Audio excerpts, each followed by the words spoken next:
Welcome, everybody, to Backstroke Technique with Coach Lauren. First, I'm going to be talking about all things backstroke.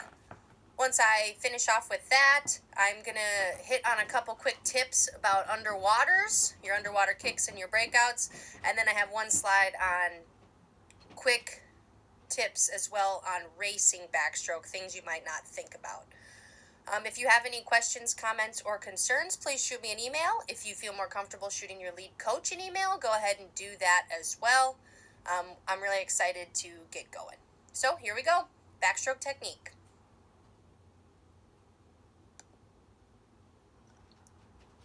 All right, some important points I'm going to hit on for backstroke are the hand placement, the catch, rotation, rotation, rotation, and finally we'll talk about the kick a little bit.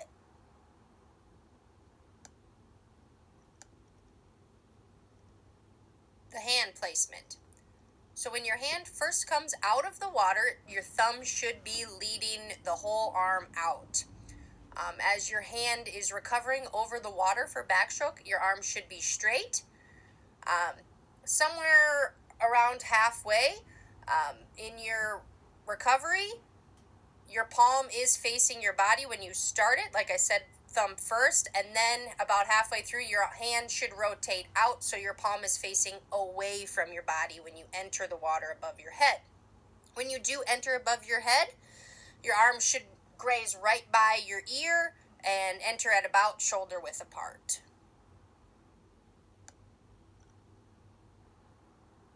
I gathered up a couple examples of great hand placement. Please excuse the stock photos that I found on the internet. I tried to get a broad range of different swimmers, showing you just examples of that good hand placement. All the way on the left, you see that young swimmer. Her hand is exited out of the water, and her thumb is clearly leading her arm over during that recovery. The swimmer in the middle looks like she's about halfway through her recovery, up above the water. Her hand has switched from palm facing to palm away, and her arm is clearly straight, as you can tell. And then the girl all the way on the right, you can see that her pinky is entering right at that shoulder width.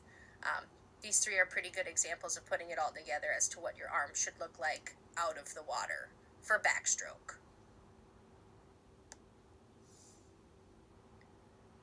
Next, the catch.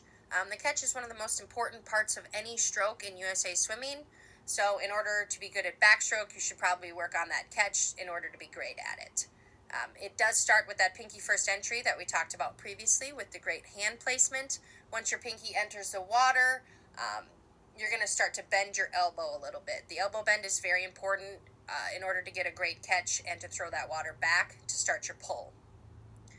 If you don't do the elbow bend, you end up with a straight arm backstroke pull, which could cause issues on your rotation, could give you a shallower pull and backstroke. It does get the job done, but not as powerful or efficient if you do bend the elbow during your pull and backstroke. Here are two really great examples of a great catch.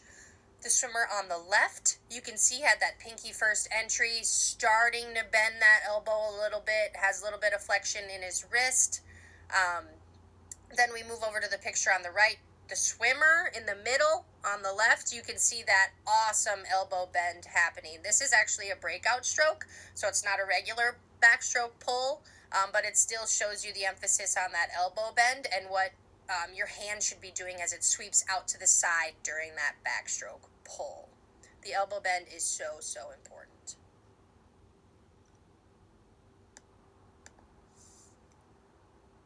This is a question I get a lot as a coach. How deep do I need to catch and pull? It's really important to start and follow through the catch at the right water level. Too deep does not mean a better, more powerful pull. Pulling too deep can cause issues in tempo, technique, and injury. So if your catch is too deep, that leads to a deeper pull. In tempo, you could get stuck in backstroke, so your tempo might not be as fast if you're pulling too deep. Technique-wise, you could be over-rotating too much if you're trying to pull too deep, and then you're not going as fast in the water. Injury-wise, pulling too deep can put a lot of torque on your shoulder. So it's really important to maintain more of a shallow pull technique where your thumb should be a couple inches below the water level So as a coach, I don't see those fingertips or the thumb come out of the water, but it's deep enough where you pull the ideal amount of water, but they're not breaking the surface.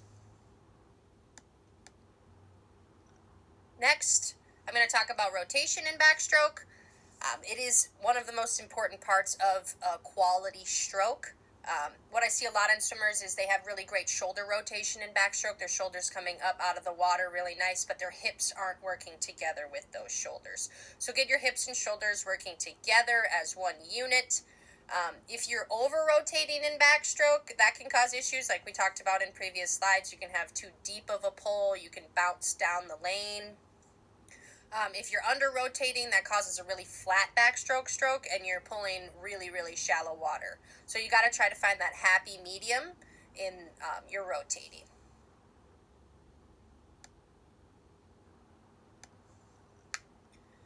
All right, I thought I'd share one of my favorite sets to work on for backstroke rotation. I do this a lot at the beginning of this season when we're really, really hammering in technique.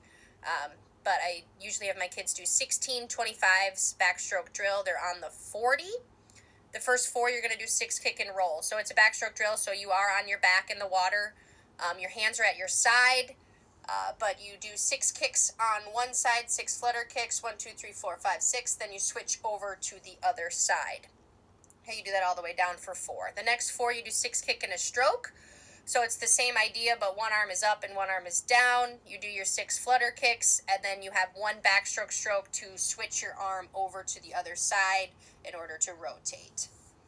Then for the third 4, you do 6 kick triple switch. That's the same idea as well. One arm up, one arm down, 6 flutter kicks. Then you give me 3 whole backstroke strokes to get to the other side as I'm watching that rotation with shoulder and hips together.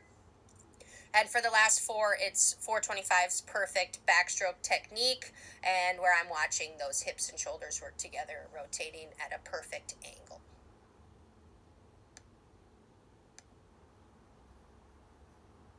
All right, it's important to not forget about the kick in backstroke. I know we've talked a lot about upper body right now, but the kick needs to be hip driven.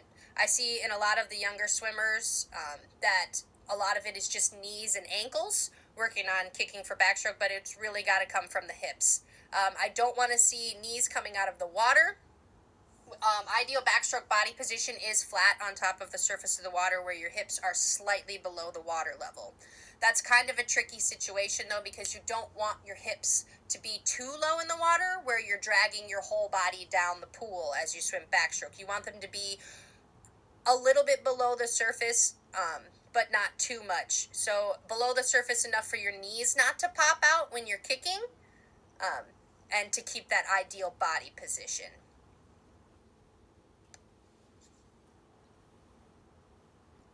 And that's all I had for backstroke technique. I am going to quickly transition into some underwater tips and tricks on how to get better at underwaters. I want to start out by saying that any swimmer can be good at these. It just takes time and practice and training. But anybody can be great at underwaters.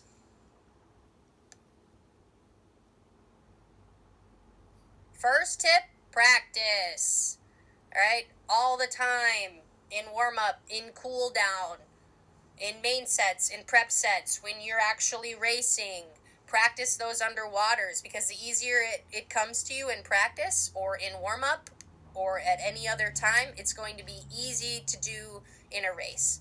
So you just got to keep practicing, whether that be just trying to get past the flags every time you get off the wall, or work your way up to you need to be doing 15 meters off every wall. All right, it can be learned. You just got to do it all the time.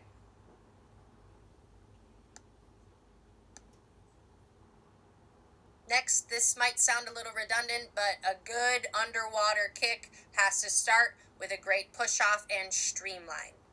All right, you're not going to have your ideal underwater kick count or your ideal breakout if you only push off with one foot, or if your streamline is all wonky. All right, you got to nail the fundamentals of that push-off and the tight streamline in order for you to get further and to increase that efficiency for your underwater kicking and your dolphin kicks. So really work on those solid push-offs and the right position for a really great streamline.